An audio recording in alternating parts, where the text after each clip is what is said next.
Today we're going to go over the additive and shaping EQ process. And to review, we've already gone over tape emulation, we've gone over corrective EQ, and we've gone over compression. Once again, today is additive and shaping EQ. Let's get started. The UA550A is an excellent emulation of the API circuit. In fact, it even does a great job of emulating the op-amp and transformer in the circuit. So just by turning the EQ on, we're going to get a change in the mid-range especially, and you'll hear that forward push just by putting the API into the chain. So let's play the track and listen to the plug-in with no EQ.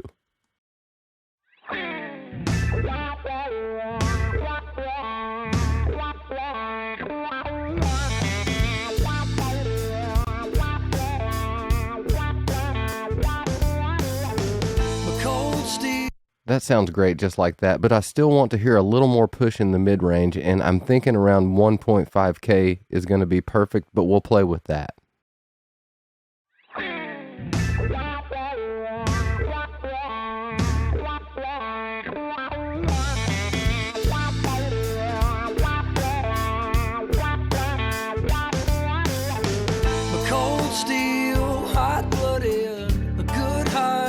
Yeah, 1.5K is great, so I want to play with a few other settings and see if we can make that top end shine a little more. Cold steel, hot-blooded, a good heart, there's never nothing behind true words from a crowded mind. But near low. Okay, at 15K, instead of a bell, let's make that a shelf.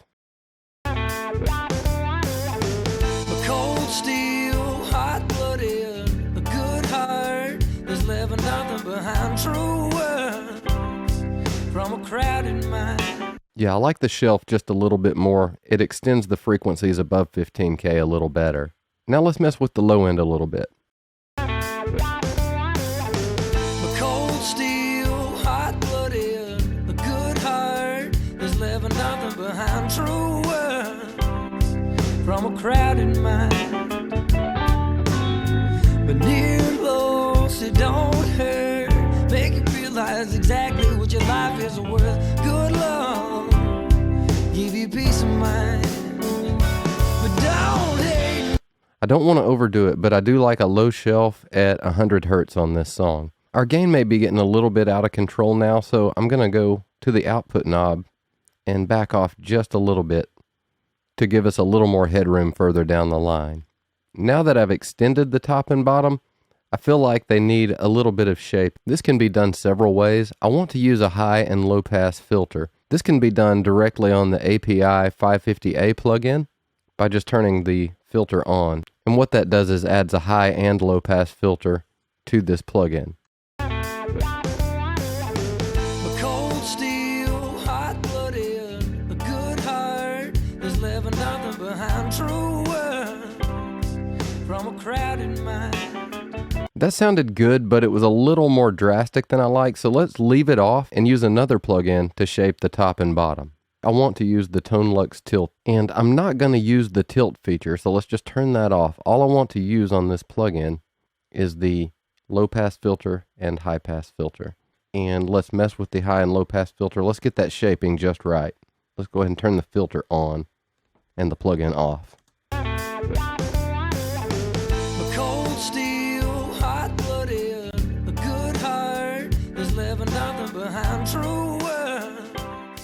From a crowded mind, but near low, so don't.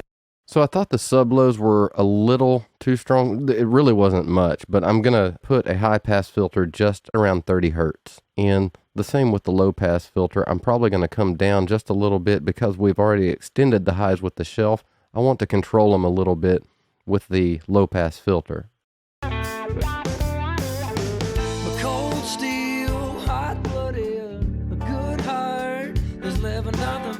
True words from a crowded mind,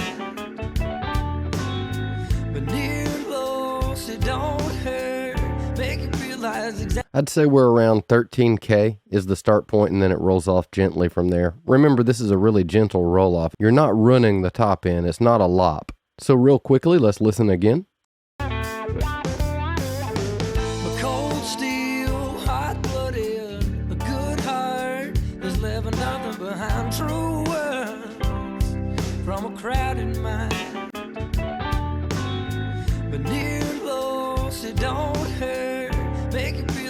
I'm real happy with it. So an overview of what we did today, we went over additive or broad stroke EQ. We used the API 550A.